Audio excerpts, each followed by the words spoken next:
Hi everyone, I'm here with Conservative Party leader Andrew Scheer and my good friend and colleague Pierre Poilievre. We're sitting in the House of Commons and we're getting ready to fight Justin Trudeau on this crazy new tax on job creators in Canada. So I just want to give you a chance to hear firsthand from our leader, Andrew Scheer, about all the work that he's been doing. I've been watching him fight on this issue all week. I'm really proud of him. And Andrew, can you tell people who maybe haven't seen Question Period what the response from the Liberals was on your questions? It's been very frustrating. The Liberals have not come up with any kind of justification for why they're doing this. They haven't identified what the problem is that they're trying to solve, other than some rhetorical answers.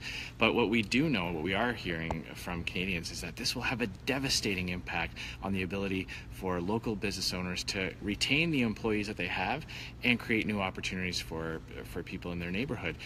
We've heard from mechanics, we've heard from pizza store owners, people who share compelling stories about how they're the last to get paid, or that they'll borrow money from a relative to make sure that they can make payroll.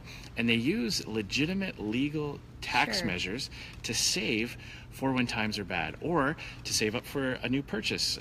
I talked to someone who used what's allowed under the system to save to open up a second location, and that second location would create dozens of jobs. So that's what's at stake here. It really is about jobs. It's about the ability of local business owners to create opportunities. So Pierre, do you want to just recap for people exactly what's being proposed by the Liberals? Yes, there are three things that the Liberals are proposing. One is to double tax the investment income that small businesses earn from savings they keep within the company.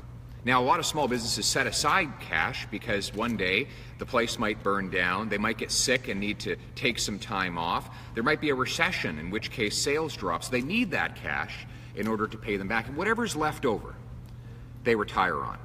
The Liberals want to tax that money at an incredible and incomparable rate of 73%. There is no other class of taxpayer that pays that rate. And just to point out, the Bay Street firms that trade on the stock market, they're exempt from this new tax, which is ironic. The Liberals say they're going after the rich, but Bay Streeters will not pay a penny more. Now, we don't believe anybody should pay a penny more. We're for lowering taxes for everybody. The second thing they want to do is go after family businesses that share the work and the risk. So farmers, for example, everyone chips in. The 18-year-old daughter might be in the barn for an hour and a half before she goes off to class. The son might run 5 or 10 errands on his way home from college. The wife might actually be out on the combine all day while the husband is doing the bookkeeping. So they share the work, they should share in the reward. The Liberals want them now to keep detailed journals of every minute they're working so that nobody's paid more than the government says they should be paid. And finally, they want to force businesses, family businesses that sell from father to son or daughter or mother to daughter, to pay a new and higher 45% tax on the sale within a family, a tax they would not pay if they sold to a foreign multinational. So somebody who's selling their business, let me get this straight, their farm, would have to pay what compared to if they sold it to a foreign multinational, let's say? Under these new changes, which are to take effect retroactively to last summer, if a farmer sold his farm to his son for $500,000, he would pay 45% or $220,000 in tax.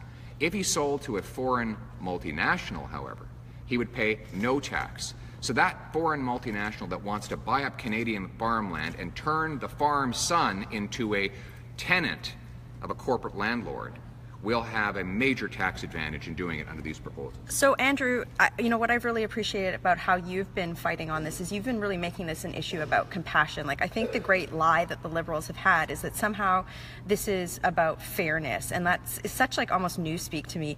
Like, how is it compassionate for the Liberals to do this to people who are creating, jobs and trying to make ends meet in Canada? Well, I love the reference to Newspeak because, I often find everything that the Liberals do is very Orwellian. Right, we're going to make things fair by dragging people down. We're going to be compassionate by driving people out of business. And, we've heard such compelling stories.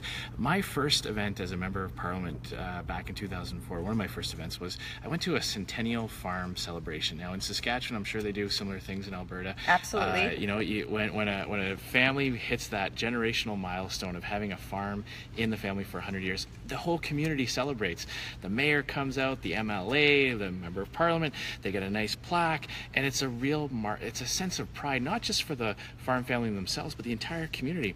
And what Pierre just mentioned is particularly egregious for farmers, because what the new rules will set up is that it will be easier, actually be harder to pass that farm down on to the next generation within the same family. Right. So in other words, that farmer who's put his blood, sweat, and tear, who has laid awake at night worrying about whether or not the frost is going to come early, the farm family that have gone through really lean times just to hang on so they have, would now be better off selling it to a foreign investment company that just has land holdings, or to a stranger from another part of the province.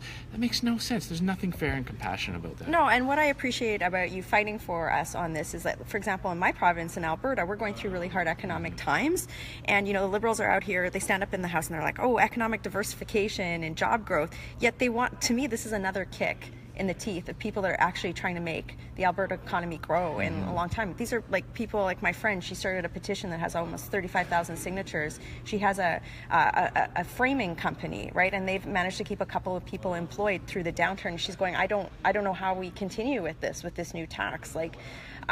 Now, I know you've started a new initiative to help Canadians fight back on this. Do you want to talk a little bit about that? Yeah, I'd love to, because what I've got the sense from the past few weeks is that these new tax changes will literally affect every aspect of the economy, except, as Pierre mentioned, the large publicly traded companies on Bay Street. So this is an attack on Main Street, while Bay Street still is able to use all these benefits. That's not fair.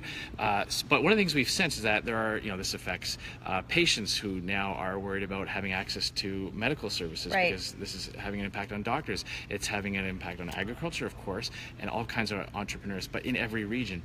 So what we've got the sense that there's so many groups out there saying, how can we fight this? Absolutely. So we wanted to have kind of a one-stop shop where whatever community you're in, whatever industry you work in, whatever sector of the economy or part of the country, you can go to www.savelocalbusiness.ca. You got that? Savelocalbusiness.ca. And on that page, over the next few days, you're going to have a whole bunch of resources. You're going to have FAQs, you're going to have myths that the Liberals are putting out there, and you're going to have the factual information that has been fact-checked by independent, non-partisan experts in these measures. You're going to have links to petitions that you can file. You're going to have information about which members of Parliament you should be contacting.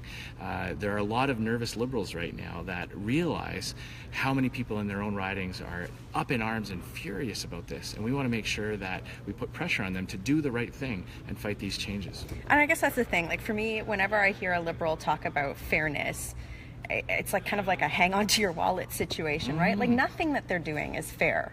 And their ideas for achieving fairness is always to drag people down. That's right. Across the board, whether it's with the income tax, whether it's with any other area, when they see something that in their view and from their ideology is not fair, the answer is never to lift people up. It's never to lower taxes for others. It's always or reduce spending. Or to reduce spending. Yeah, that's the other thing. This is the thing that I asked the Prime Minister yesterday. He didn't answer it. Really, hey? No, he didn't answer it. I wonder why. He didn't answer any of my questions yesterday. And my question was very simple.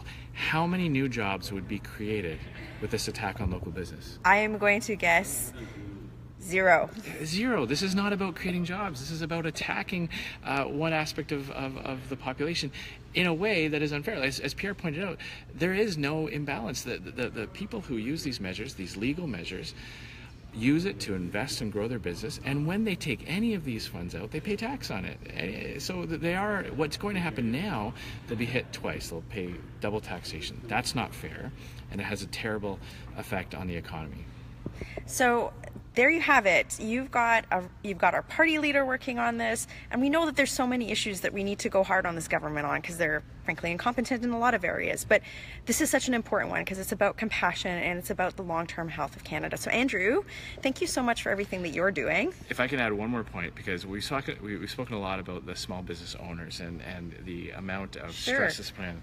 But there's another group of Canadians that should be very, very worried about this. Sure. There are 1.4 million small business owners in Canada that are being affected by these changes, but there are millions more who work for those businesses. Absolutely. So if you work for a small business, you have to understand that this is not about making your boss or your owner pay more or that you're going to get some benefit from this.